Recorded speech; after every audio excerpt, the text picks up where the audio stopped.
Hello दोस्तों, आपका अपने YouTube चैनल में हार्दिक स्वागत और अभिनंदन है। आज हम पढ़ेंगे train topic. Speed time time speed distance से रिलेटेड एक टॉपिक होता है ट्रेन का। तो आज हम सीखेंगे ट्रेन ट्रेन के जितने सारे क्वेश्चन आएंगे हम सभी को सीखेंगे। तो पहले हम एक बेसिक क्वेश्चन से शुरुआत करते हैं कि एक ट्रेन की गति 36 किलोमीटर प्रति घंटा है। इसकी गति मीटर प्रति सेकंड में कितनी होगी? तो हमें पहली बार क्या दिया गया है? दिया गया है ट्रेन की स्पीड, ट्रेन की गति 36 किलोमीटर प्रति घंटा है। ट्रेन की गति कितनी है? 36 किलोमीटर प्रति घंटा। इसको हमें किस में चेंज करना है? मीटर प्रति सेकंड में चेंज करना है। तो हम जानते हैं कि 36 किलोमीटर प्रति आवर या 36 किलोमीटर प्रति घंटा। हम जानते हैं 36 किलोमीटर को पहले मीटर में चेंज करेंगे, कितना होगा? 36 गुना 1000 मीटर। 36 गुना 1000 मीटर। और घंटा, घंटे को अगर हम सेकंड में चेंज करेंगे तो कितना होगा? एक घंटे में 60 मिनट और 60 मिनट में 60 सेकेंड। 60 सेकेंड होंगे। एक घंटे में कितने होंगे? 60 इंटू 60 सेकेंड होंगे। अगर हम इसको सॉल्व करते हैं कितना होगा? 10 10 10 10, फिर कितना होगा? 36 इंटू 10/36 या 36 इंटू 36 इंटू 10/36 या कितना होगा? 36 इंटू 5 डिवाइड बाई 18 कितना होगा? 36 गुना 5/18। तो हमारे पास एक अल्टीमेट ट्रिक निकल के आई है इसमें।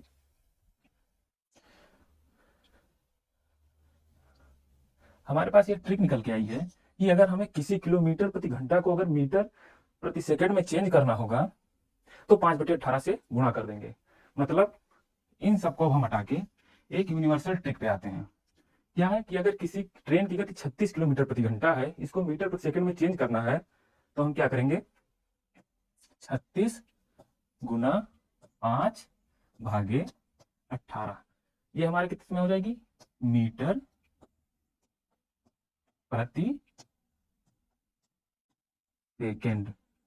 ये हमारे ट्रिक निकल गया। 36 किलोमीटर प्रति घंटा को मीटर प्रति सेकंड में बनाना है तो हम क्या करेंगे? 5/18 से गुणा कर देंगे। तो इसका आंसर कितना होगा?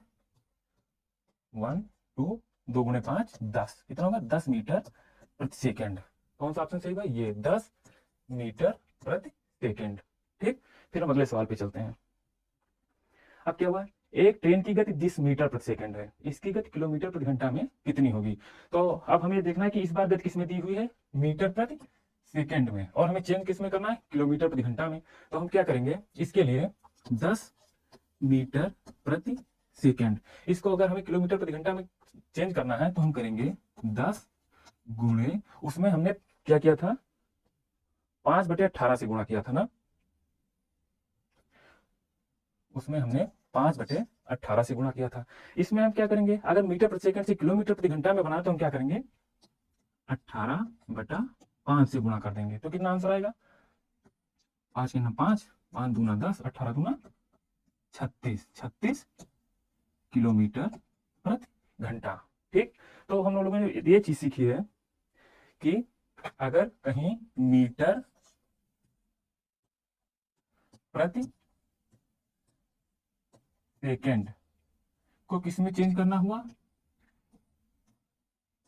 किलोमीटर प्रति घंटा में, तो किससे गुणा करेंगे?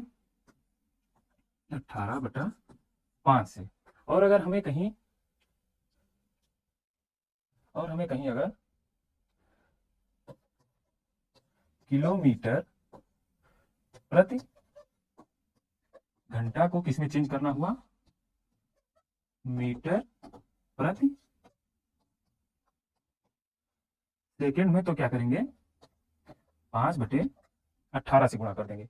ये हमारा एक यूनिवर्सल ट्रिक है कि अगर मीटर प्रति सेकंड से किलोमीटर प्रति घंटा में चेंज करना है तो 18/5 से गुणा करेंगे। अब हम इसको याद ऐसे रखेंगे कि मीटर छोटा मात्रक होता है और किलोमीटर दूरी का बड़ा मात्रक होता है, तो इसमें बड़ी वाली संख्या ऊपर रहेगी।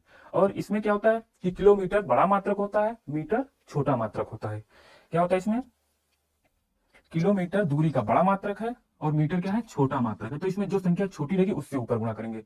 ये हमारे हर प्रश्न में आएगा क्वेश्चन, हर प्रश्न में ये ट्रिक यूज होगी, तो इसलिए इसको ध्यान से रखते हैं। ठीक है, चलिए अब हम अपने अगले क्वेश्चन पे चलते हैं। क्या है? ये लेवल 1 टाइप 1 का क्वेश्चन है। क्या क्वेश्चन है कि जब एक ट्रेन एक खंभे को पार करती है, आप लोगों को दिखाई दे रहा होगा कि एक ट्रेन है और एक खंभा है। एक ट्रेन की चाल दी होगी और ये खंभे को पार कर रही है। पार करने के बाद कितनी दूरी चलनी होगी, तो आप लोगों को दिखाई देगा ये ट्रेन इस खंभे को पार करने वाली है, और पार करने के बाद ये कितनी दूरी चल चुकी है, यहां से यहां तक की दूरी। तो आप लोगों को बस ये ध्यान रखना है कि जब एक ट्रेन एक खंभे या किसी व्यक्ति को, क्या है, कोई खंभा होगा या कोई व्यक्ति होगा, कोई खंभा या कोई व्यक्ति होगा, जब एक ट्रेन एक खंभे या एक व्यक्ति को पार करेगी तो ध्यान देने की बात यह है इसमें कॉन्सेप्ट, ये ट्रेन अपनी लंबाई के बराबर दूरी चल चुकी होगी। आप लोगों को दिखाई दे रहा होगा अगर ट्रेन यहां से चलना शुरू करती है, और पार तभी माना जाएगा जब ट्रेन का पिछला हिस्सा खंभे को पार कर जाएगा। तो इतनी दूरी में कितनी दूर ट्रेन चलेगी, ये ट्रेन अपनी लंबाई के बराबर चलेगी। तो बस ये एक इसमें कॉन्सेप्ट नया आता है कि जब ट्रेन एक खंभे को पार करती है तो उसके द्वारा ट्रेन द्वारा खंभे को पार करने में चली गई दूरी बराबर ट्रेन की लंबाई। कितनी दूरी होती है, ट्रेन जब एक खंभे को पार करती है तो ट्रेन द्वारा चली गई दूरी ट्रेन की लंबाई होती है। बस यही कॉन्सेप्ट इसमें यूज होगा और इसके सारे प्रश्न हल होंगे। जैसे हम आगे देखते हैं, ये देखिए ट्रेन एक खंभे को पार कर रही है, तो क्या हुआ, इसका कॉन्सेप्ट है जब ट्रेन एक खंभे को पार करती है तो ट्रेन द्वारा चली गई दूरी कितनी होती है, ट्रेन द्वारा चली गई दूरी ट्रेन की लंबाई के बराबर होती है। और क्वेश्चन में पार करने में लगा समय दिया होगा कि ट्रेन कितनी देर में पार करती है, 30 टाइम मान लेते हैं, और ट्रेन की चाल दी हुई है, यस। अब प्रश्न में हमें क्या दिया गया, अगर इस ऐसे प्रश्नों को हल करना है तो हमें तीन चीजें दी हुई, तीन चीजों की जानकारी होती है। एक तो ट्रेन के द्वारा चली गई दूरी, पार करने में लगा समय, ट्रेन की चाल। अब प्रश्न कैसे आएंगे, देखिए इस टॉपिक से ऐसे कैसे प्रश्न आएंगे, इसमें तीन चीजें हैं, इनमें से कोई दो चीजें दी होंगी, दो हमें पता होंगी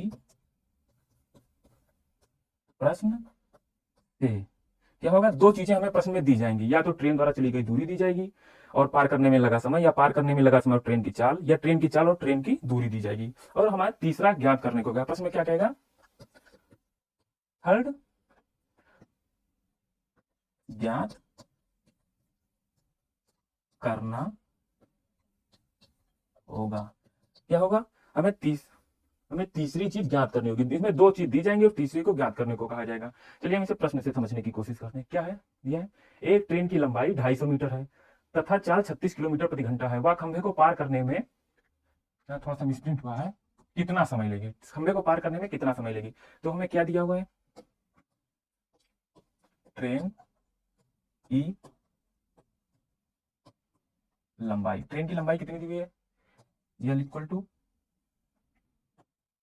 जवाब कितना है 250 मीटर। फिर क्या दिया, ट्रेन की चाल। अब देखते हैं चाल कितनी है ट्रेन की, चाल कितनी है 36 किलोमीटर प्रति घंटा। हम देखते हैं ट्रेन की चाल कितनी है, ट्रेन की चाल 36 किलोमीटर प्रति घंटा है।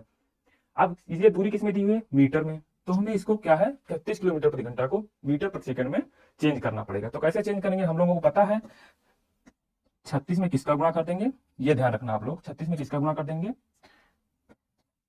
5/18। देखिए मीटर बड़ा मात्रक है, किलोमीटर बड़ा मात्रक है और मीटर प्रति सेकंड छोटा मात्रक है, तो ऊपर कौन सी संख्या रहेगी, छोटी वाली संख्या रहेगी। तो कितना आ जाएगा 1 2 2 पंचे कितना आ जाएगा 2 पंचे 10 मीटर प्रति सेकंड। ये ट्रेन की चाल आ गई। तो एक चीज क्या पता हो गई हमें, ट्रेन की लंबाई, दूसरा क्या पता हो गई, ट्रेन की चाल।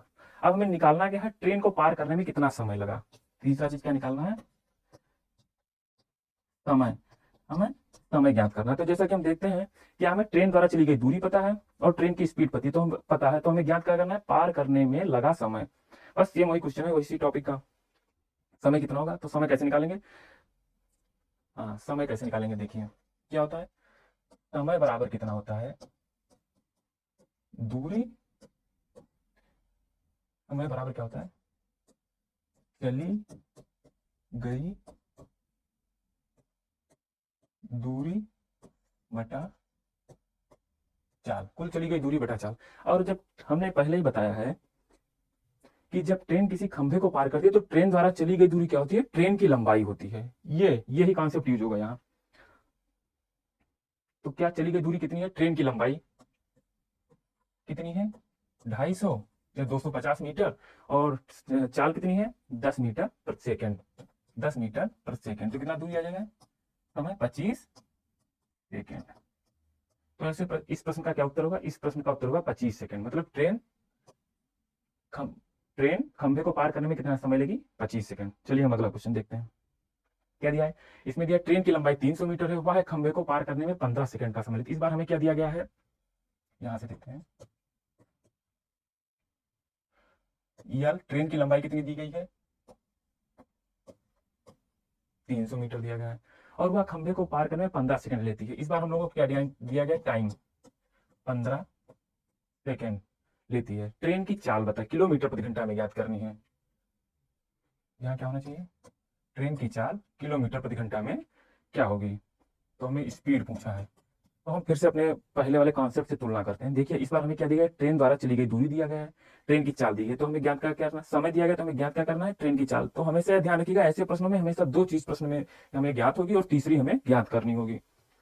ठीक, तो इसमें समय दिया गया, तो हम जानते हैं कि ट्रेन द्वारा चाल बराबर क्या होता है, चाल बराबर क्या होता है, दूरी बटा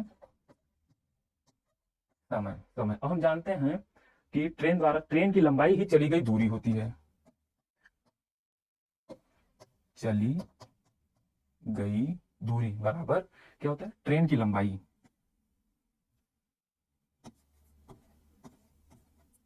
ट्रेन की लंबाई, और समय कितना लगा है, 15 सेकेंड। समय लगा है हमारा 15 सेकेंड, और ट्रेन की लंबाई कितनी दी हुई है, 300 मीटर। ट्रेन की लंबाई कितना है, 300 मीटर, बटा समय कितना है, 15 सेकेंड। तो कितना आंसर हो जाएगा, 15 1 15, 15 दूना 30, 20 मीटर प्रति सेकंड। तो हमारी चाल कितनी आएगी, 20 मीटर प्रति सेकंड। लेकिन हमें ज्ञात किसमें करनी है, हमें ज्ञात करना है किलोमीटर प्रति घंटा में। तो हम जानते हैं अगर 20 मीटर प्रति सेकंड को किलोमीटर प्रति घंटा में बनाना है तो हम 18 बटा 5 से गुना कर देते हैं, तो कितना आ जाएगा, किलोमीटर प्रति आवर। तो हमारा आंसर कितना आ जाएगा, 5 के 5, 5 चौक 20, 18 चौक 72 किलोमीटर प्रति आवर, 72 किलोमीटर प्रति आवर, किमी प्रति घंटा। थोड़ा सा मिसप्रिंट हुआ है टाइपिंग में, तो क्या होगा आंसर, 72 किलोमीटर प्रति घंटा। ठीक, फिर हम अगले सवाल पे देखते हैं।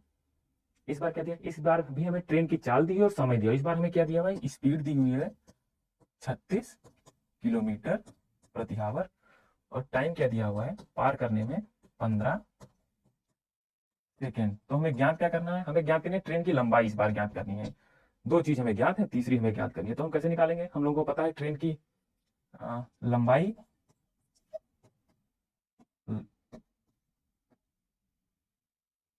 ठीक, ट्रेन की लंबाई बराबर पार खंभे को पार करने में चली गई दूरी। तो ये जो दूरी होगी हमारे हम लोगों की होगी, ट्रेन की लंबाई हो जाएगी। और स्पीड क्या है, 36 किलोमीटर प्रति आवर। इसको किसमें बदलेंगे, मीटर प्रति सेकंड में। तो 36 गुना 5/18 इक्वल टू 10 मीटर पर सेकंड। कितना हो जाएगी, 10 मीटर प्रति सेकंड। अब बताइए 10 मीटर प्रति सेकंड के स्पीड से 15 सेकंड में कितनी दूर ट्रेन चलेगी, तो दूरी बराबर कितनी हो जाएगी, देखिए चाल क्या है, 10 मीटर प्रति सेकंड, और कितनी टाइम तक चलेगी ट्रेन, 15 सेकंड तक चलेगी। ठीक, तो टोटल दूरी कितनी हो जाएगी, ऐसे देखिए 10 गुना 15 बराबर 150। ये किसमें थी, मीटर प्रति सेकंड में, ये सेकंड में आएगा, ये कितना आ जाएगा, मीटर में, 150 मीटर। तो ट्रेन की दूरी कितनी चलेगी, 10 मीटर प्रति सेकंड के हिसाब से अगर ट्रेन चलना शुरू करे 15 सेकंड में 150 मीटर चलेगी। और हमें जानते हैं कि जब एक ट्रेन एक खंभे को पार करती है तो उसके द्वारा चली गई दूरी ही ट्रेन की लंबाई होती है। तो इसमें ट्रेन की लंबाई कितनी हो जाएगी, 150 मीटर। तो हम लोगों ने एक कॉन्सेप्ट ये देखा टाइप 1 का क्वेश्चन कि जब एक ट्रेन एक खंभे को पार करती है तो ट्रेन द्वारा चली गई दूरी ट्रेन की लंबाई होती है, पार करने में लगा समय t और ट्रेन की चाल यस। अब प्रश्न में हमें कोई दो चीजें ज्ञात होंगी, या तो ये ज्ञात होगा या तो यह ज्ञात होगा, तो हमें तीसरा निकालने को कहेगा। अगर प्रश्न में ट्रेन की चली गई दूरी और ट्रेन की चाल ज्ञात होगी तो हमें करेगा कि पार करने में, खंभे को पार करने में कितना समय लगा। हम दूसरे टॉपिक पे आते हैं। दूसरा इसका टाइप है कौन सा, ये देखिए कि जब एक ट्रेन एक पुल को पार करती है, उसमें क्या था, एक खंभे को पार करती थी, इसमें क्या है, पुल को पार करती है। तो जब एक ट्रेन पुल को पार करेगी तो ट्रेन कितनी दूर चलेगी, बस इसमें यही था कॉन्सेप्ट, इसका यही है। क्या कॉन्सेप्ट है इसका,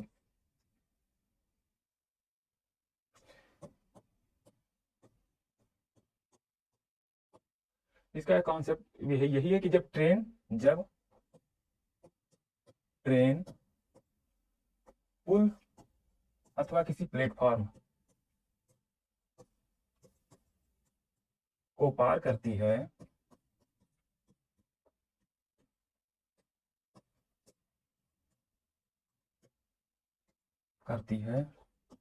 तो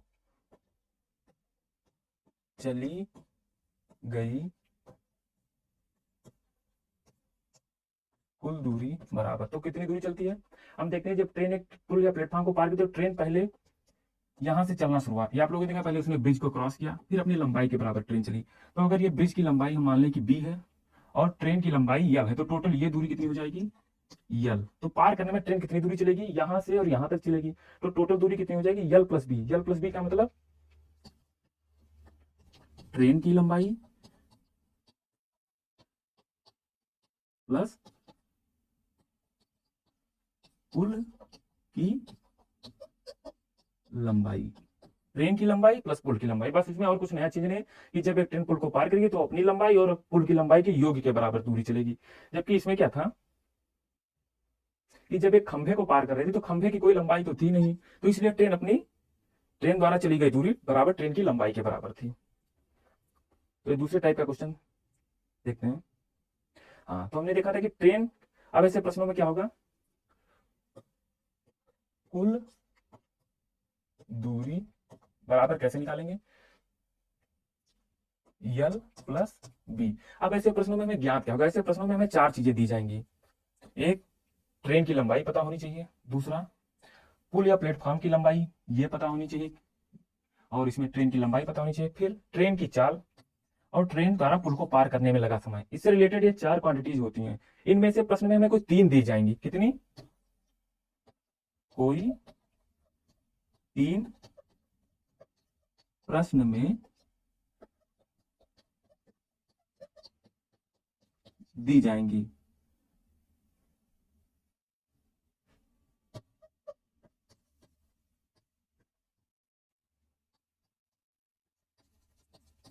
कोई तीन ज्ञात होगी और क्या होगा, चौथी हमें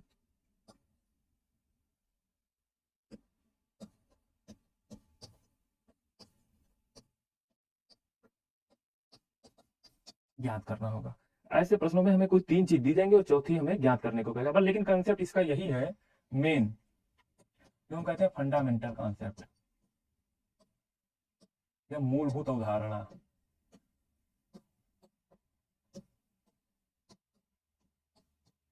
मूलभूत अवधारणा इसकी यही है कि जब कोई ट्रेन किसी ब्रिज को पार करेगी तो ट्रेन को पार करने में चली गई दूरी बराबर ट्रेन की लंबाई प्लस ब्रिज की लंबाई। हम ऐसे क्वेश्चन को प्रश्न से सीखते हैं। केवल एक ट्रेन की लंबाई 250 मीटर है, इसमें क्या दिया है, ट्रेन की लंबाई बराबर कितना दिया है, 250 मीटर दिया है। फिर क्या क्या है, 200 मीटर लंबे प्लेटफॉर्म को, मतलब इसकी लंबाई कितनी है, 250 मीटर, और इसकी कितनी लंबाई है, 200 मीटर। तो ट्रेन को पार करने में कितनी दूरी चलनी पड़ेगी, टोटल 450 मीटर, इन दोनों का योग। ठीक, ट्रेन की लंबाई कितनी है, 250 मीटर, प्लेटफॉर्म की लंबाई कितनी है,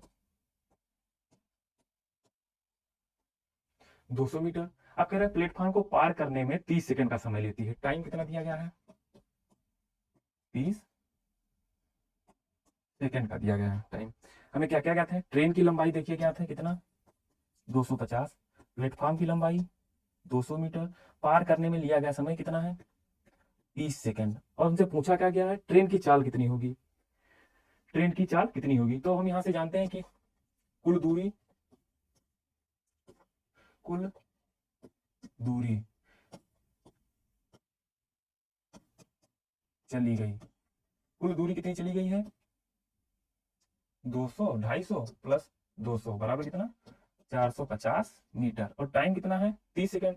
तो चाल बराबर कितनी हो जाएगी,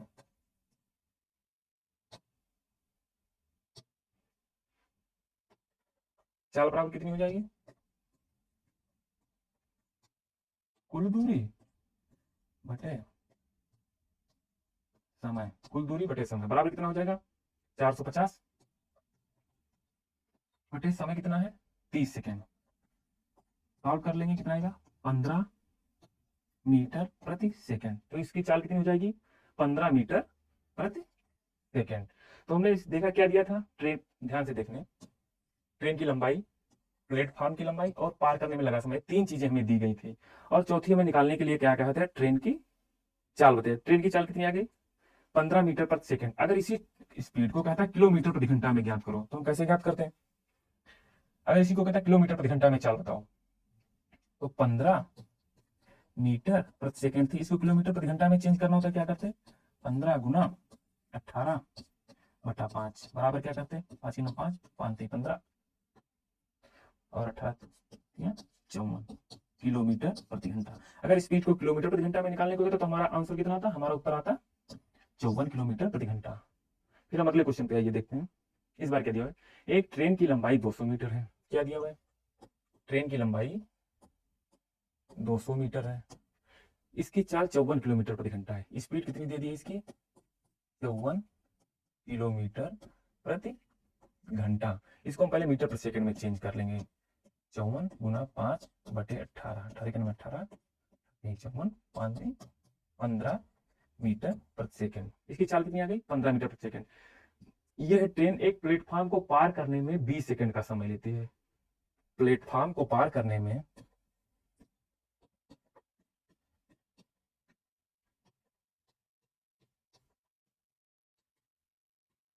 30 सेकंड लेती है, 30 सेकंड का समय लेती है। प्लेटफॉर्म की लंबाई, तो इसमें हमें क्या ज्ञात करना है प्लेटफॉर्म की लंबाई। तो हम पहले अपने कॉन्सेप्ट से इसकी कंपैरिजन करते हैं। इस बार हमें क्या दिया गया है, इस वाले प्रश्न में हमें ट्रेन की लंबाई दी गई है, ट्रेन की चाल दी गई है, ट्रेन को पार करने में लगा समय दिया, और ये क्या है प्लेटफॉर्म की लंबाई हमें ज्ञात करनी हो। तो हम कैसे ज्ञात करेंगे, तो हम जानते हैं कुल चली गई दूरी, कुल चली गई दूरी बराबर, कुल चली गई दूरी कितनी होगी 15 मीटर प्रति सेकंड के स्पीड से 30 सेकंड तक उसने दूरी तय की है। तो 15 गुना 30 बराबर कितना होगा 450 मीटर। और हम जानते हैं कि चली गई कुल दूरी कितना होती है, ट्रेन की लंबाई, ट्रेन की लंबाई प्लस प्लेटफॉर्म की लंबाई कितनी होती है, ट्रेन की लंबाई प्लस प्लेटफॉर्म की लंबाई। ठीक,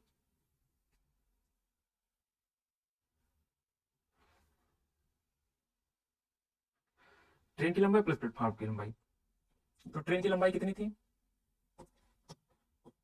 200 मीटर प्लस प्लेटफॉर्म की लंबाई माना p है, बराबर कितना हो जाएगा 30 सेकंड नहीं समय दिया था, सॉरी समय में कितना दिया गया था 20 सेकंड। 15 गुना 20 बराबर कितना हो जाएगा 300 मीटर। समय में 30 में 20 दिया गया था, तो कितना दूरी हो जाएगी 300 मीटर। फिर कुल चली गई दूरी बराबर कितनी होगी 300 मीटर। अब बताइए ट्रेन की लंबाई प्लस प्लेटफॉर्म की लंबाई, यही होती है हमारी कुल चली गई दूरी, कुल चली गई दूरी बराबर कितना है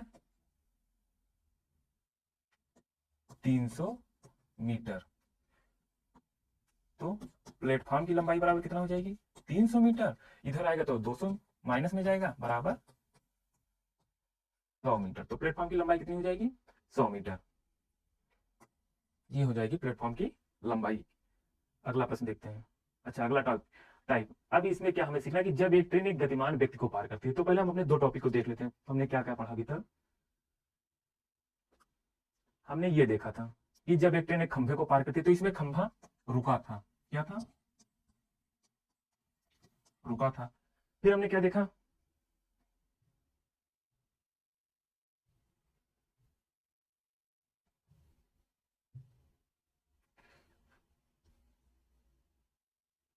फिर हमने कहा ब्रिज को पार करती है, ब्रिज की लंबाई थी लेकिन ये भी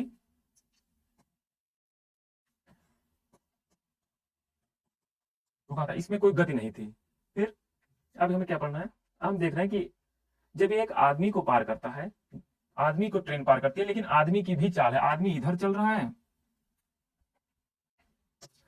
आदमी भी कुछ स्पीड से इधर चल रहा है, ट्रेन भी इस तरफ गतिमान है। अब दोनों गतिमान है। अब हम देखेंगे कि जब एक ट्रेन एक गतिमान व्यक्ति को पार करती है, लेकिन गतिमान व्यक्ति की दिशा किसकी है? विपरीत दिशा में, ट्रेन की विपरीत दिशा में आदमी आ रहा है।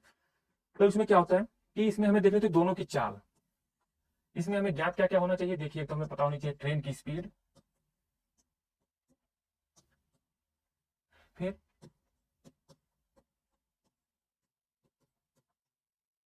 आदमी की स्पीड पता होनी चाहिए, फिर ट्रेन की लंबाई, और चौथा पार करने में लगा समय। ये चार चीजें हमें प्रश्न में दी जाती हैं। ठीक है। अब इसमें देखना क्या है? पहले हमें चाल को समझना होगी। सापेक्ष चाल कहते हैं। ट्रेन की चाल इस दिशा में गतिमान है, आदमी इस दिशा में गतिमान। जब दोनों विपरीत दिशा में गतिमान होते हैं,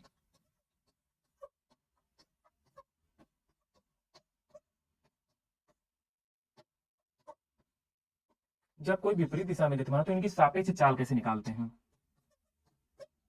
सापेक्ष चाल, सापेक्ष चाल कितनी होगी? दोनों की चालों का योग। जब दोनों एक दूसरे की तरफ आ रहे हैं, जब कोई एक व्यक्ति और एक ट्रेन दोनों एक दूसरे की तरफ आते हैं, तो उनकी चालों हमेशा जुड़ जाती हैं। सापेक्ष चाल तो कितनी हो जाएगी? ट्रेन की चाल प्लस व्यक्ति की चाल।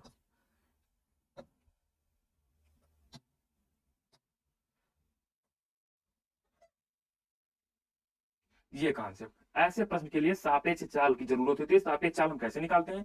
जब दो चीजें एक दूसरे की विपरीत दिशा में गतिमान होती हैं, तो सापेक्ष चाल कैसे निकालते हैं? दोनों की चालों का योग होता है। ये इसमें एक नया कॉन्सेप्ट है।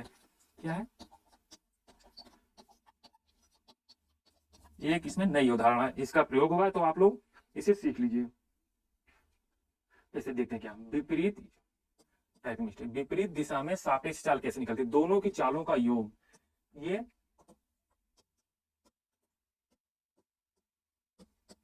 ये याद कर लेना है, समझ लेना है। याद क्या कर लेना है? समझ लेना है कि जब दो चालें विपरीत, दो चीजें विपरीत दिशा में आती है, तो उनकी चालों का योग हमेशा जुड़ जाता है। ठीक। अब इसमें हमें ऐसे प्रश्नों में हमें ज्ञात क्या क्या होगा? प्रश्न में क्या क्या दिया होगा? प्रश्न में ऐसे चार चीजों की आवश्यकता होती है। एक ट्रेन की चाल, दूसरी व्यक्ति की चाल, तीसरी ट्रेन की लंबाई, चौथी पार करने में लगा समय। इसमें से कोई तीन चीजें हमें प्रश्न में दी जाएंगी। क्या? कोई तीन चीजें प्रश्न में दी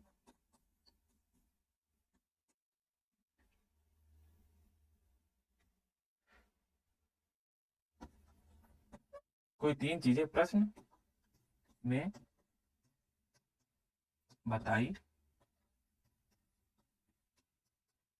जाएंगी, और चौथी चीज हमें निकालना होगा। ठीक, कोई तीन चीजें हमें प्रश्न में बताई जाएंगी और चौथी चीज हमें ज्ञात करना होगा। या तो क्या दिया होगा हमें प्रश्न में? ट्रेन की चाल, व्यक्ति की चाल, ट्रेन की लंबाई दे दे तो कहेगा कि व्यक्ति को पार करने में कितना समय लगा। या हमें ट्रेन की चाल, व्यक्ति की चाल और पार करने में लगा समय दे देगा, तो क्या पता चलेगा कि ट्रेन की लंबाई कितनी होती है। ठीक। तो हम प्रश्न पे आते हैं। क्या है? एक ट्रेन की लंबाई 250 मीटर है। कितना है? एक ट्रेन है, ये समझ लीजिए आपकी ट्रेन है, कितनी है? 250 मीटर लंबाई है, तथा चाल 36 किलोमीटर प्रति घंटा है। इसकी चाल कितनी है? 30 किलोमीटर प्रति आवर इसकी चाल है। वह एक व्यक्ति को पार करने में कितना समय लेगी? कितना समय लेगी, जबकि जबकि व्यक्ति ट्रेन की विपरीत दिशा में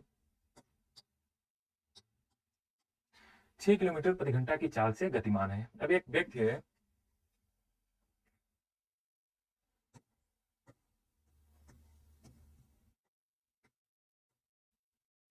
समझ लो व्यक्ति है कितना, 6 किलोमीटर प्रति हावर की रफ्तार से इसके विपरीत दिशा में गतिमान है। तो जब दोनों एक दूसरे की विपरीत दिशा में चल रहे हैं तो सापेक्ष चाल कितनी होगी? सापेक्ष चाल या रिलेटिव स्पीड, इनकी इन दोनों की रिलेटिव स्पीड कितनी होगी?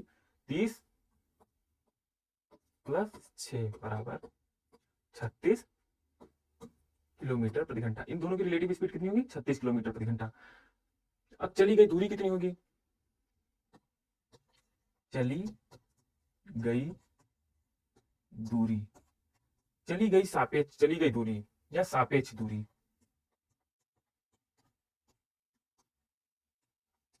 सापेक्ष दूरी कितनी होगी? वही ट्रेन की लंबाई, ट्रेन व्यक्ति को पार करने में कितनी दूरी चलेगी, तो इसके सापेक्ष दूरी निकालने के लिए हम जानते हैं कि ट्रेन अपनी लंबाई के बराबर ही दूरी चलेगी व्यक्ति को पार करने में। ट्रेन की लंबाई, ट्रेन की लंबाई, ठीक है। अब क्या है, व्यक्ति को पार करने में कितना समय लेगी, तो समय बराबर हम जानते हैं क्या होगा,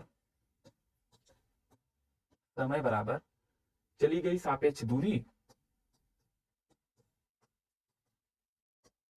सापेक्ष दूरी बटा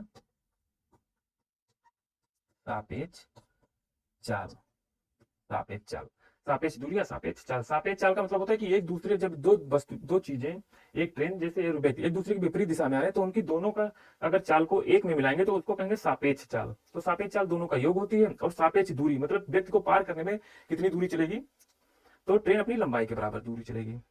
तो पार करने में लगा समय, समय बराबर क्या निकाले थे, सापेक्ष दूरी बटा सापेक्ष चाल। सापेक्ष दूरी कितनी आई थी हमारी, ट्रेन की लंबाई 250 मीटर, सापेक्ष चाल 36 किलोमीटर प्रति घंटा। हम देखते हैं कि हमारी यहाँ दूरी किसमें, मीटर प्रति सेकंड में, तो 36 किलोमीटर प्रति घंटा को पहले मीटर प्रति सेकंड में बनाना होगा। तो कैसे बनाएंगे, 36 गुने 5/18 बराबर 18 7 गुना 36 2 पंचे 10 मीटर प्रति सेकंड। तो हमारी सापेक्ष चाल कितनी होगी, 10 मीटर प्रति सेकंड। तो हम इसे सॉल्व करेंगे, कितना आ जाएगा, 250 में 10 से भाग देंगे तो कितना आ जाएगा, 25 सेकंड, 25 सेकंड। तो ट्रेन व्यक्ति को पार करने में कितना समय लेगी, 25 सेकंड। अब इसे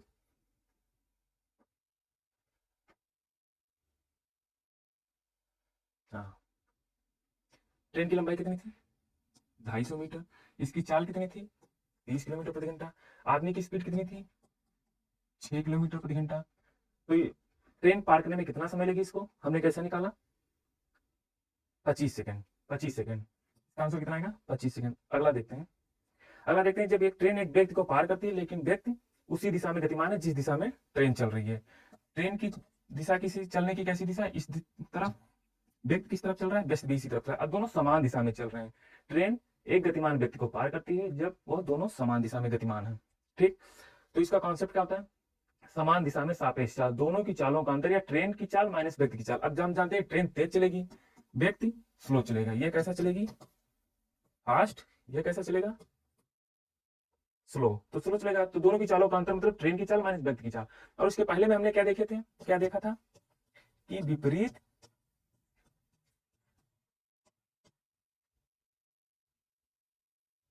विपरीत दिशा में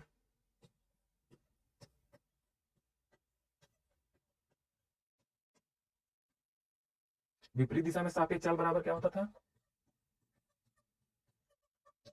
दोनों की चालों का योग। अगर विपरीत दिशा में ही चल रही होती तो इनकी सापेक्ष चाल कैसे निकालते, दोनों की चालों का योग अर्थात दोनों की चालों को जोड़ देते। लेकिन अगर समान दिशा में चल रहे हैं तो दोनों की चालों का अंतर, इनके बीच की सापेक्ष चाल होती है, ठीक है। और दूरी कितनी हो जाएगी, तो व्यक्ति को पार करने में चली गई सापेक्ष दूरी, सापेक्ष दूरी, सापेक्ष दूरी बराबर कितनी हो जाएगी, ट्रेन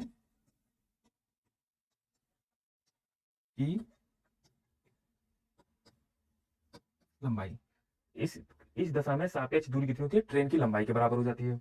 और सापेक्ष चाल कैसा होता है? समान दिशा में अगर विद्यमान है तो दोनों की चालों का अंतर हो जाता है। अब ऐसा प्रश्न कैसे हमें दिया जाएगा? देखिए, ऐसे प्रश्न में हमें चार चीजें ज्ञात होनी चाहिए। एक ट्रेन की चाल, दूसरी व्यक्ति की चाल, तीसरी ट्रेन की लंबाई और चौथा पार करने में लगा समय। इनमें से इन चारों स्थितियों में क्या होगा? तीन प्रश्न से ज्ञात होगी और हमें चौथी हमें पता करना होगा। और चौथी चीज हमें पता करना होगा। जैसे क्वेश्चन से हम देखते हैं कि एक ट्रेन की लंबाई 250 मीटर है तथा चाल 42 किलोमीटर प्रति घंटा है। एक व्यक्ति को पार करने में कितना समय लेगी जबकि जबकि व्यक्ति ट्रेन की समान दिशा में 6 किलोमीटर प्रति घंटा की चाल से गतिमान है। ठीक, एक कोई ट्रेन है, इसकी चाल कितनी है? 42 किलोमीटर प्रति घंटा। इसकी लंबाई कितनी है? 250 मीटर इसकी लंबाई है। ठीक, और एक व्यक्ति है जो इस दिशा में कैसे चल रहा है? 6 किलोमीटर प्रति आवर। दोनों समान दिशा में चल रहे हैं। ठीक है, अब ये कह रहा है ये ट्रेन इस व्यक्ति को कितनी देर में पार कर लेगी। तो हम पहले इसमें देखते हैं दोनों की सापेक्ष चाल कितनी हो जाएगी। एक दूसरे के सापेक्ष चाल कितनी हो जाएगी? 42 माइनस 6। दोनों समान दिशा में चल रहे हैं तो दोनों की चालों का अंतर इनकी सापेक्ष चाल होगा। तो कितना हो जाएगा? 36 किलोमीटर प्रति आवर। ये निकला सापेक्ष चाल। अब सापेक्ष दूरी कितनी हो जाएगी?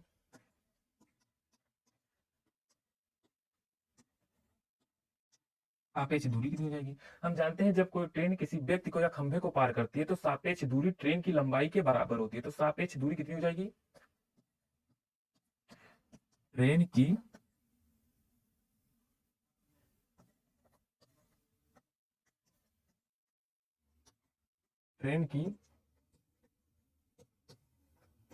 लंबाई। तो सापेक्ष दूरी कितनी हो जाएगी? सापेक्ष दूरी हो जाएगी ट्रेन की लंबाई। अब ट्रेन की लंबाई कितनी दी हुई है? 250 मीटर। 250 मीटर।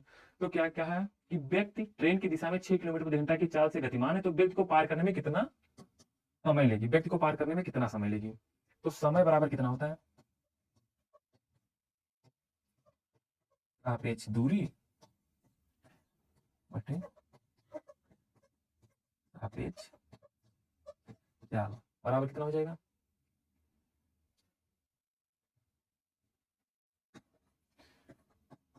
250 बटा चाल कितनी थी? चाल हमारी थी 36 किलोमीटर प्रति घंटा। 36 किलोमीटर प्रति घंटा। इसको मीटर प्रति सेकंड में चेंज करेंगे तो कैसे हो जाएगा? 36 गुना 5 बटा 18 बराबर 10 मीटर प्रति सेकंड। 10 मीटर प्रति सेकंड हो जाएगा। तो सापेक्ष दूरी कितनी हो जाएगी? 250 मीटर। सापेक्ष चाल कितनी हो जाएगी? 10 मीटर प्रति सेकंड। दोनों को सॉल्व करेंगे तो कितना आ जाएगा? 25 सेकंड। तो क्या हुआ? जब एक ट्रेन जिसकी लंबाई 250 मीटर थी और जिसकी चाल 42 किलोमीटर प्रति घंटा थी, एक व्यक्ति जो उसी दिशा में गतिमान है जिस दिशा में ट्रेन गतिमान है, उस व्यक्ति की चाल कितनी थी? 6 किलोमीटर प्रति घंटा। तो व्यक्ति को पार करने में कितना समय लेगी? 25 सेकंड। 25 सेकंड लेगी। ठीक, अब हम देखते हैं जब एक तेज ट्रेन दूसरी धीमी ट्रेन को पार करती है। अभी तक हमने क्या क्या पढ़ा कि एक ट्रेन खंभे को पार कर रही थी, फिर क्या हुआ? वही ट्रेन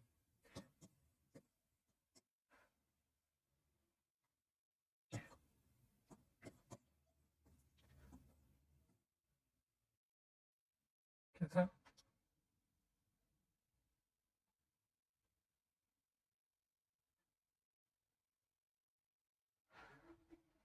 देखते हैं।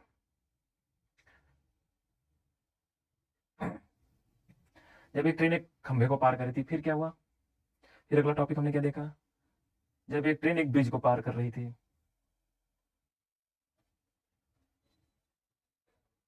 जब एक ट्रेन एक ब्रिज को पार कर रही थी। ठीक, उसके बाद एक ट्रेन समान दिशा में आ रही व्यक्ति को पार कर रही थी। उसके बाद वही ट्रेन समान दिशा में जा रहे व्यक्ति को पार कर रही थी और उसमें क्या हुआ था? विपरीत दिशा में आ रहे व्यक्ति को पार कर रही थी। अब ये क्या होगा? अगला हमारा क्या है कि एक ट्रेन दूसरी ट्रेन को पार कर रही है। तो इसमें क्या होगा? एक एक ट्रेन होगी जिसकी लंबाई एल होगी, दूसरी ट्रेन जिसकी लंबाई स्मॉल एल ले लेते हैं, जिसकी दूसरी लंबाई क्या है, स्मॉल एल है। तो जब ये ट्रेनें एक दूसरे को पार करेंगी तो इनके द्वारा चली गई सापेक्ष दूरी कितनी हो जाएगी?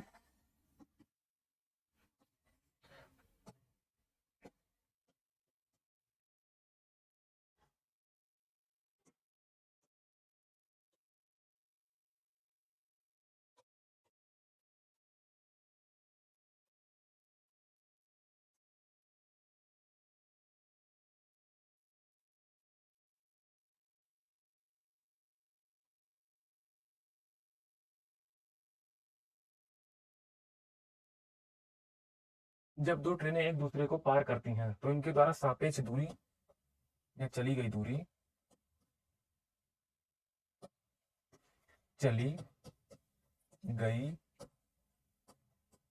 दूरी बराबर, जिसे हम सापेक्ष दूरी कहते हैं, सापेक्ष दूरी बराबर दोनों की लंबाई का योग, दोनों की लंबाई का। जब दो ट्रेनें एक दूसरे को आमने सामने से पार करती हैं तो क्या होगा, उनके बीच की सापेक्ष दूरी कितनी हो जाएगी? दोनों ट्रेनों की लंबाई का योग।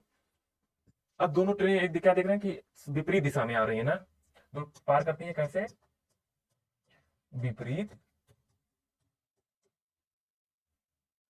विपरीत दिशा में गतिमान। जब दोनों ट्रेनें एक दूसरे की विपरीत दिशा में गतिमान होती हैं तो इसमें क्या होता है? सापेक्ष चाल, सापेक्ष सापेक्ष चाल बराबर क्या होगा? दोनों ट्रेनों की इस चालों का योग। जब दो हमने पहले कॉन्सेप्ट डिस्कस किया कि जब दो चीजें एक दूसरे की विपरीत दिशा में आती हैं तो दोनों की सापेक्ष चाल दोनों का योग होती है। दोनों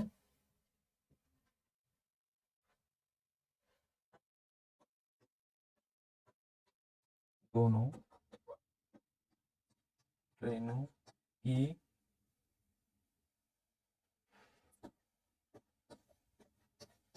दोनों ट्रेनों की चालों का योग। इसमें दो चीजें ध्यान रखनी होती है। क्या? पहली चीज कि जब दो ट्रेनें एक दूसरे को पार करती हैं तो चली गई दूरी सापेक्ष दूरी दोनों ट्रेनों की लंबाई के योग के बराबर होती है। और जब दो चीजें किसी विपरीत दिशा में गतिमान होती है तो उनकी सापेक्ष चाल दोनों ट्रेनों की या दोनों चीज जो एक दूसरे की विपरीत दिशा में रहे उनकी चालों के योग के बराबर होता है। ठीक, जैसे ये देखिए क्या हुआ, विपरीत दिशा में सापेक्ष चाल दोनों की चालों का योग। जब विपरीत दिशा में आ रही होंगी तो हमेशा उनका सापेक्ष चाल उनके दोनों के चालों के योग के बराबर होता है। फिर क्या हुआ, सापेक्ष दूरी, सापेक्ष दूरी है दो ट्रेनों की लंबाई का योग या दोनों ट्रेनों की लंबाई का योग। तो इनके द्वारा सापेक्ष दूरी कितनी हो जाएगी? यल और बी। सापेक्ष दूरी जब ट्रेनें एक दूसरे को पार करेंगी कितना हो जाएगा? यल प्लस बी, मतलब बड़ी ट्रेन की लंबाई प्लस छोटी ट्रेन की लंबाई।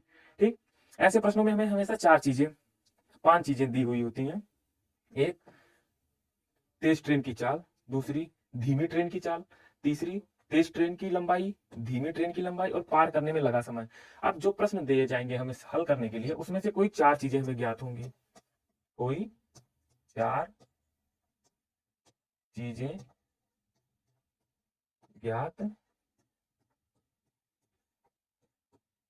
होंगी, हमें कोई चार चीजें ज्ञात होंगी, पांचवा निकालने को कहा जाएगा। जैसे कि हम प्रश्न में देखते हैं, चलिए ये क्या है, अब देखिए इसमें क्या है,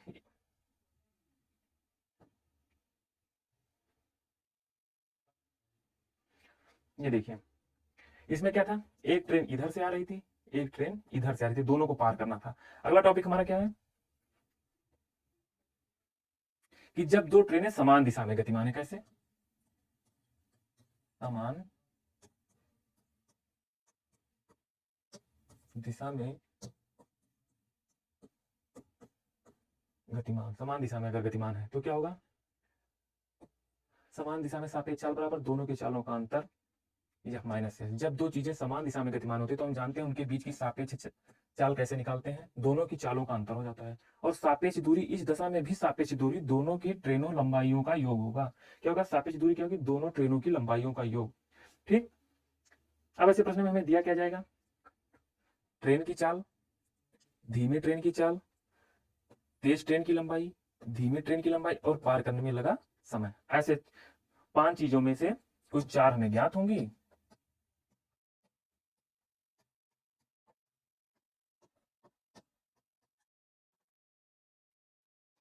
और 5वीं पता करनी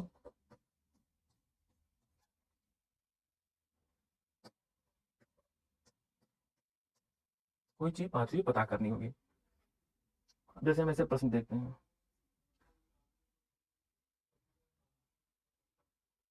जैसे हम इसी प्रश्न को देखते हैं, इसी में एक प्रश्न करते हैं। प्रश्न इसमें पीपीटी में है नहीं, ठीक।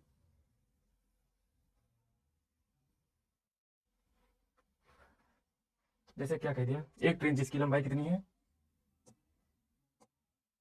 200 मीटर है, और सामने से आ रही है एक ट्रेन जिसकी लंबाई कितनी है 250 मीटर है, ठीक। इसकी स्पीड कितनी है, इस ट्रेन की स्पीड कितनी है 18 किलोमीटर प्रति आवर।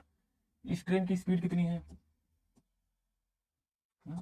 36 किलोमीटर प्रति आवर, ठीक। क्या कह दिया, 4 चीजों में कह दिया। तेज ट्रेन की चाल कितनी है 36 किलोमीटर प्रति आवर। फिर धीमी ट्रेन की चाल कितनी है 18 किलोमीटर प्रति आवर। तेज ट्रेन की लंबाई कितनी है 250 मीटर। धीमी ट्रेन की लंबाई कितनी है 200 मीटर। हमें क्या कह रहे हैं, पार करने में कितना समय लगेगा। तो हम पहले देखते हैं कि विपरीत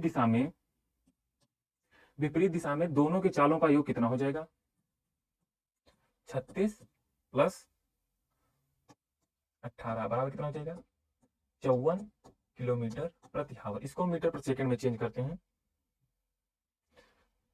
तो कितना हो जाएगा 54 गुणिया 5/18 बराबर 15 मीटर प्रति सेकंड। मीटर प्रति सेकंड में इसकी दोनों की सापेक्ष चाल कितनी हो जाएगी, दोनों सापेक्ष चाल कितनी होगी 15 मीटर प्रति सेकंड। अब सापेक्ष दूरी क्या होगी, हम जानते हैं कि सापेक्ष दूरी दोनों की ट्रेनों की लंबाई के योग के बराबर होगी, ठीक। तो कितना हो जाएगा 200 प्लस 250 200 प्लस 250 बराबर कितना हो जाएगा 450 मीटर हो जाएगा, ठीक।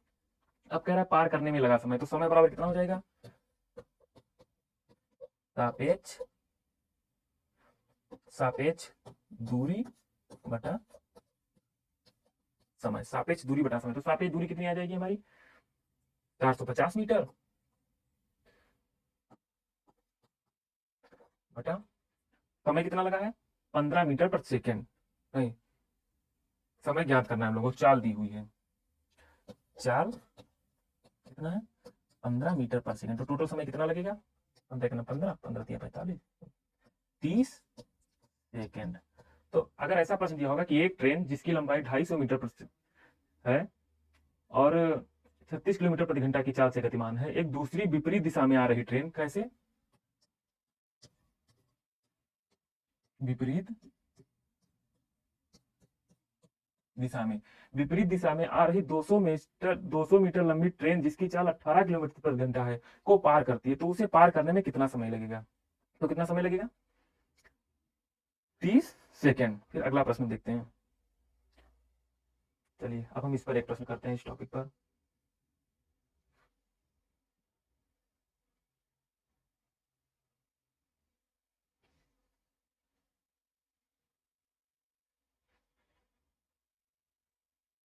जब समान दिशा में गतिमान है, ठीक। माना एक की चाल कितनी है, इसकी चाल कितनी है 72 किलोमीटर 72 किलोमीटर प्रति आवर एक ट्रेन की चाल है, और इसकी लंबाई कितनी है 250 मीटर। एक दूसरी ट्रेन है जिसकी लंबाई कितनी है 200 मीटर और इसकी चाल कितनी है 18 किलोमीटर प्रति घंटा। एक ट्रेन जो आगे जा रही है जिसकी चाल कितनी है 18 किलोमीटर प्रति घंटा है और एक दूसरी ट्रेन जो 72 किलोमीटर प्रति घंटा की रफ्तार से उसी दिशा में आ रही है। तो प्रश्न में यह पूछेगा कि तेज चलने वाली ट्रेन धीमी चलने वाली ट्रेन को कितने समय में पार करेगी। तो ऐसे दिशा में देखिए, जब दोनों समान दिशा में गतिमान होती है तो दोनों के चालों का अंतर कितना हो जाता है, सापेक्ष चाल हो जाती है। तो हम देखते हैं यहाँ चालों का अंतर कितना होगा, तेज चलने वाली 72 किलोमीटर प्रति घंटा की रफ्तार से चल रही है और धीमी चलने वाली 18 किलोमीटर प्रति घंटा की रफ्तार से चल रही है। तो कितना आ जाएगा इनका सापेक्ष चाल, 54 किलोमीटर प्रति घंटा। ये इन दोनों के बीच सापेक्ष चाल हो जाएगी। ठीक, अब इसको मीटर प्रति सेकंड में ज्ञात करते हैं। कैसे, हम जानते हैं 54 को 5/18 से गुना कर देंगे तो कितना हो जाएगा,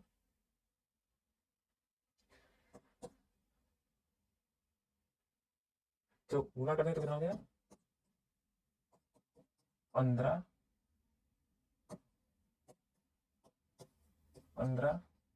मीटर प्रति सेकंड। इनकी सापेक्ष चाल कितनी हो जाएगी, 15 मीटर प्रति सेकंड। और सापेक्ष दूरी कितनी हो जाएगी, दोनों की दूरियों का योग 200 बस 250 बराबर 400।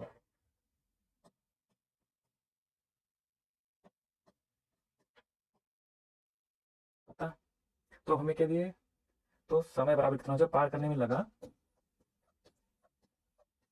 समय बराबर कितना हो जाएगा 400 सापेक्ष दूरी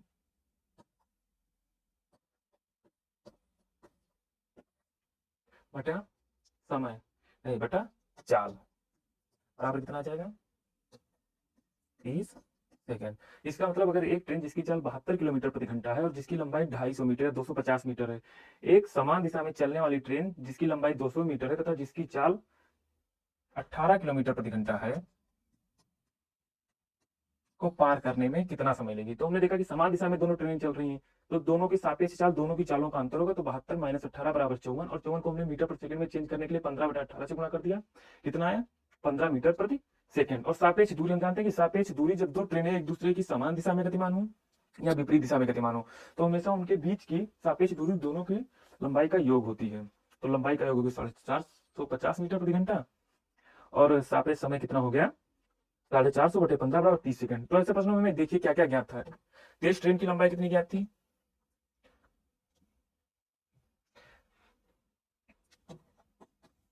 250 मीटर। धीमी ट्रेन की लंबाई कितनी थी 200 मीटर। तेज ट्रेन की चाल कितनी थी 72 किलोमीटर प्रति आवर और धीमी ट्रेन की लंबाई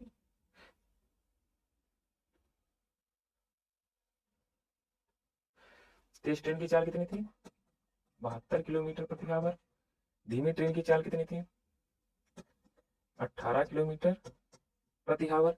तेज ट्रेन की लंबाई कितनी थी 250 मीटर। धीमी ट्रेन की लंबाई कितनी थी 200 मीटर और हमें पता क्या करना था, पार करने में लगा समय। तो हमने चार चीजें देखी, एक बार फिर से रिवाइज कर लेते हैं क्विक रिवीजन। हमने क्या देखा, पहली बार हमने देखा कि ट्रेन को मीटर प्रति सेकंड में चेंज करने के लिए 15/18 से गुणा करते हैं। उसके बाद क्या देखा, मीटर प्रति सेकंड को किलोमीटर प्रति घंटा में गुणा करने के लिए 18/5 से गुणा करते हैं। उसके बाद हमने सीखा कि जब एक ट्रेन एक किसी खंभे को पार करती है तो इसका कॉन्सेप्ट क्या था कि ट्रेन द्वारा खंभे को पार करने में चली गई दूरी बराबर ट्रेन की लंबाई होती है। फिर उसके बाद जब ट्रेन एक पुल को पार करती है तो जब एक ट्रेन पुल को पार करती है तो पुल को पार करने में ट्रेन द्वारा चली गई दूरी बराबर कितनी होती है, ट्रेन की लंबाई और पुल की लंबाई होती है, ट्रेन द्वारा चली गई दूरी। फिर हमने देखा कि एक ट्रेन जब एक समान दिशा में आ रहे व्यक्ति को पार करती है तो दोनों की चालों का योग उनकी सापेक्ष चाल होती है और ट्रेन द्वारा चली गई सापेक्ष चाल दोनों ट्रेन और व्यक्ति की चाल का योग होती है और उनके द्वारा चली गई दूरी बराबर ट्रेन की लंबाई। फिर हम देखा कि जब एक ट्रेन एक व्यक्ति को समान दिशा में पार करती है तो सापेक्ष चाल दोनों की चालों का अंतर हो जाता है और चली गई दूरी ट्रेन की लंबाई के बराबर होती है। फिर उसके बाद जब एक ट्रेन समान दिशा में आ रही ट्रेन को पार करती है तो उनकी चालों का योग, तो उनके दोनों के बीच के सापेक्ष चाल दोनों की चालों के योग के बराबर होता है। सापेक्ष दूरी दोनों के ट्रेनों की लंबाई के योग के बराबर होती है। फिर हमने क्या देखा कि जब समान दिशा में चल रही होती है तो जो समान दिशा में चल रही होती है तो दोनों की सापेक्ष चाल दोनों की चालों के अंतर के बराबर होती है और सापेक्ष दूरी ट्रेनों की लंबाई के योग के बराबर होती है। तो हमने चार चीजें सीखी है। अगले कॉन्सेप्ट में अगले सेशन में हम इन पर आधारित प्रश्न सीखेंगे, प्रश्न लगाएंगे कि कैसे इनको सॉल्व करते हैं।